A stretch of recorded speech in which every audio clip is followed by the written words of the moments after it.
छावाचे दिग्दर्शक लक्ष्मण उतेकर यांनी मागितली शिर्के कुटुंबियांची माफी। भावना दुखावल्या असतील तर माफी मागतो, मात्र चित्रपटामध्ये कुणाचंही आडनाव घेतलं नाही, उतेकरांचं स्पष्टीकरण। कोण असली कोण नकली असा निर्णय जनतेने दिला। गृहमंत्री अमित शहांचा पुण्यामध्ये ठाकरे आणि पवारांवर निशाणा। कोणती शिवसेना आणि राष्ट्रवादी असली हे जनतेने दाखवून दिलं, शहांचं वक्तव्य।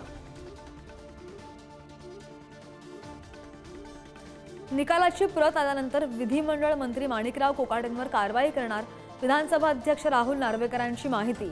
कोकाटेंवर काय कारवाई होणार याकडे सगळ्यांचं लक्ष।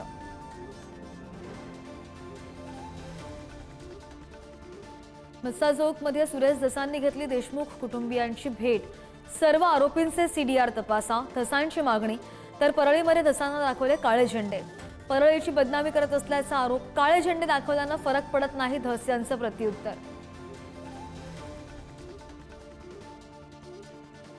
नाशिकमधील सकल हिंदू समाजाचे आंदोलन 7 दिवसांसाठी स्थगित। काठेगल्ली परिसरातील अनधिकृत थडक्यावर महापालिका अभ्यास करून करणार कारवाई।